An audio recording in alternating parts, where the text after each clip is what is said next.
Lunes 27 de julio. Del Evangelio según San Mateo, capítulo 13, versículos del 31 al 35. En aquel tiempo, Jesús propuso esta otra parábola a la muchedumbre. El reino de los cielos es semejante a la semilla de mostaza que un hombre siembra en su huerto. Ciertamente es la más pequeña de todas las semillas, pero cuando crece, llega a ser la más grande de las hortalizas y se convierte en un arbusto, de manera semejante que los pájaros vienen y hacen su nido en las ramas. Les dijo también otra parábola. El reino de los cielos se parece a un poco de levadura que tomó una mujer y la mezcló con 3 medidas de harina, y toda la masa acabó por fermentar.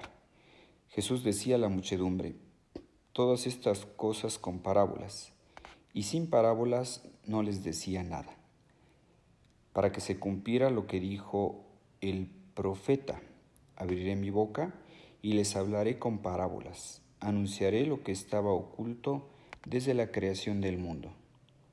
Palabra del Señor. Gloria a ti, Señor Jesús. Hermanos, en esta parábola, en este Evangelio, vemos cómo se nos muestran dos parábolas que hablan del reino de Dios sobre la tierra, y nos ilustran sobre el modo como trabaja nuestro Padre Celestial para llevar adelante su proyecto.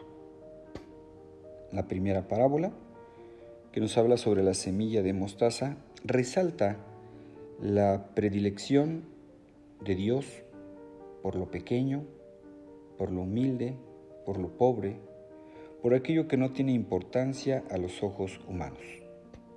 Jesús mismo era una persona pobre del pueblo, sin esa grande preparación académica, ni tenía poder político ni económico, y así también eran sus apóstoles. Pues bien, así como la semilla de mostaza tenía la fuerza para convertirse en un arbusto que da alojamiento, cobijo a los pajaritos, así también el humilde grupo de los seguidores de Jesús, por la gracia del Espíritu Santo, tiene el poder de convertirse en un grupo universal, donde pueden hallar cobijo todos, especialmente los pobres y los marginados, mujeres y niños, ancianos, enfermos, sanos, todos podemos estar en su reino. Y este mismo poder del Espíritu se manifiesta en la poca levadura que puede fermentar toda la masa. Ese pequeño grupo de los discípulos de Jesús, contra todo pronóstico, pudo cambiar el imponente imperio romano. Y esto a pesar de sufrir sangrientas persecuciones. A pesar de sufrir sangrientas persecuciones, vemos cómo ese pequeño grupo de discípulos de Jesús fue cambiando ese imperio romano. Hay una carta del siglo II, de Carta Diogneto, que nos dice que así como el alma no se ve pero da vida al cuerpo, así también los cristianos en medio del mundo, que sin vernos pero que demos vida. Así como el alma no se ve y da vida al cuerpo, así también los cristianos en medio del mundo. Tenemos que transformar el mundo, dar vida al mundo desde dentro. Los cristianos debemos ser como esa levadura en la masa, que estamos llamados a transformar el mundo desde dentro del mundo, como decía el Concilio Vaticano II. Esa labor que tienen los laicos es cristianizar las estructuras sociales, la economía, la educación, la medicina, la cultura, la política, la enseñanza. Y eso es una gran ventaja, ¿verdad? Hay gente que no se da cuenta de que, qué sé yo, por ejemplo, el que la mujer tenga la misma dignidad que el hombre, ese es un valor cristiano, es algo que trajo Jesús. Actualmente lo podemos ver en otras culturas, como por ejemplo los musulmanes, pues no tiene el mismo valor el hombre que la mujer. Y eso hoy 2020, vemos cómo hay lugares que no son cristianos y la mujer es tratada incluso como pues casi un objeto. Así que en una cultura cristiana la mujer tiene la misma dignidad que el hombre. Y bueno, pues se busca también pues vivir lo que Jesús nos manda. Ese cristianizar las estructuras sociales no es otra cosa más que hacer un mundo más humano. ¿Por qué? Porque no se puede ser perfectamente humano si no se es perfectamente cristiano.